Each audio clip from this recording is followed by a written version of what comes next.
Cada um dos problemas referidos, técnica de produção, criação de mercado, financiamento, mão de obra, pode ser resolvido no tempo oportuno, independentemente da existência de um plano geral pré-estabelecido.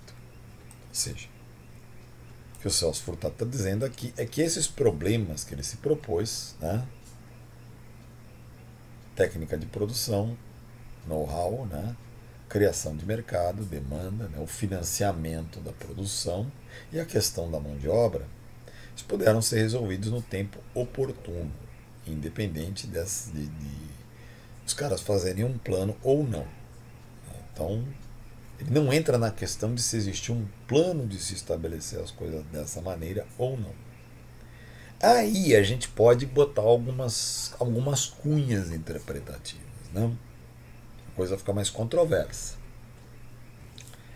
A gente pode mencionar as iniciativas portuguesas de ocupação do território brasileiro para essa produção. Primeiramente, a exploração, né, do extrativismo no Brasil, né, especialmente do pau-brasil, feito a partir das feitorias. São pequenos postos colocados ao longo do litoral brasileiro.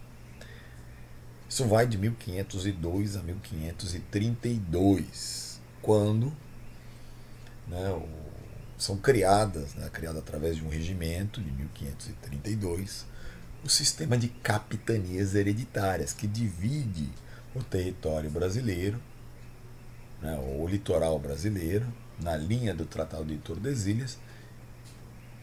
Os caras não tinham GPS, eles não sabiam o tamanho, tá? Estão chutando ali. Em sesmarias. E essas sesmarias teriam terrenos que seriam concedidos a donatários, né? E essas capitanias hereditárias seriam transferidas de maneira hereditária. O que já cria, de acordo com outros autores, por exemplo, o Raimundo Faoro, né, aquela confusão existente entre o poder público e o poder familiar no Brasil, né?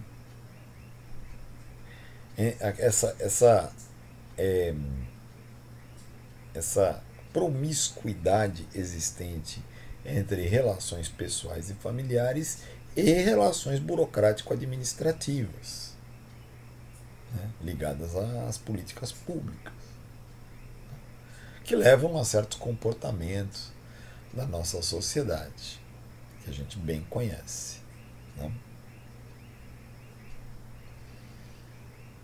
Vamos continuar. O que importa ter em conta é que houve um conjunto de circunstâncias favoráveis sem o qual a empresa não teria conhecido o enorme êxito que alcançou. Não há dúvida que por trás de tudo estavam o desejo e o empenho do governo português de conservar a parte que lhe cabia das terras da América. Assim, era terra pra cacete, muito mais vezes do que o tamanho do território português, né? E os caras precisavam ocupar aquilo de alguma maneira. Claro que os holandeses, os franceses olhavam para isso e falavam assim: poxa, mas é muita terra para esses caras, a gente pode chegar lá e pegar um pouco. Né? Foi o que aconteceu.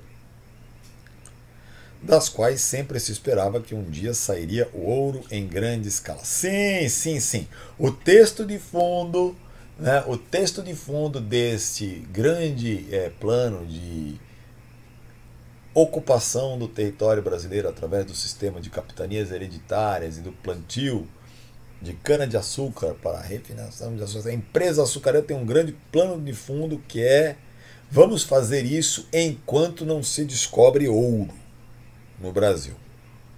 Né? A hora que se descobrir ouro no Brasil, vamos todos para lá. Essa é uma tese do Celso Furtado. Isso envolve uma série de implicâncias econômicas, envolve uma série de aspectos de teoria econômica que envolvem custos de oportunidade, que envolve análise de decisão de investimento, em que a gente não vai entrar no mérito aqui, mas nós vamos mencionar. Mas existem obras muito interessantes, como a de Luiz Felipe de Alencastro, O Trato dos Viventes, que trabalham um pouquinho com isso. E existem estudos mais recentes, vamos dizer assim, a partir dos anos 80, 90 na historiografia econômica do Brasil, em que isso já é sopesado. Tá? Então, vamos dar a esse texto do Celso Furtado o benefício da idade, o benefício da época em que ele foi escrito. Sem embargo, esse desejo só poderia transformar-se em política atuante se encontrasse algo concreto em que se apoiar. Quer dizer, 2 séculos e nada acontece feijoada. Os caras vão plantando açúcar. Não. Mas aí, era só açúcar? Claro que não, né? Não vamos forçar a barra aqui também. Tinha outras coisas sendo produzidas no Brasil? Tinha. Por exemplo, o pau-brasil continua a ser extraído, até porque era monopólio régio. Né? Era monopólio régio. O rei poderia conceder o direito de explorar aquilo, mas ele tinha que tirar o dele. Né?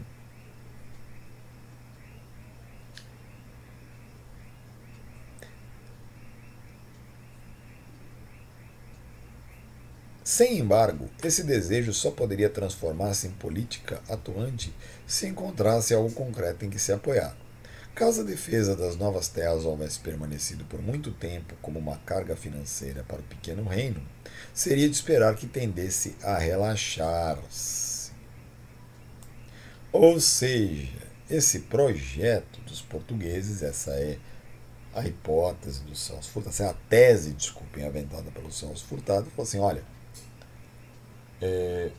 esse trabalho de plantio de cana-de-açúcar, a empresa açucareira, ela é até descobrir ouro, tá? Mas aí o tempo vai passando e o pessoal está falando assim, bom, beleza, o que eu estou fazendo aqui? Né? Enquanto o pessoal está lá lidando com atividades mais rentáveis no Oriente. O que eu estou fazendo aqui? Né? E você tem aí um relaxamento que permite abrir o espaço para holandeses e franceses também. Tá? Vamos ressalvar isso. O êxito da grande empresa agrícola do século XVI, única na época, constituiu, portanto, a razão de ser da continuidade da presença dos portugueses em uma grande extensão das terras americanas. No século seguinte, quando se modifica a relação das forças da Europa com o predomínio das nações excluídas da América pelo Tratado de Tordesilhas, Portugal já havia alcançado enormemente na ocupação efetiva da parte que lhe coubera. Sim. Mas aqui o Celso Furtado está sugerindo que Portugal fez uma ocupação frouxa do território brasileiro e isso se deu por conta da extensão do território ocupado. Beleza. Justo dizer isso. Mas vamos então, já que nós terminamos o capítulo, recapitular, né, os fatores de êxito que Celso Furtado está aventando para a empresa agrícola no Brasil. Know-how dos portugueses, participação dos holandeses na distribuição no mercado europeu,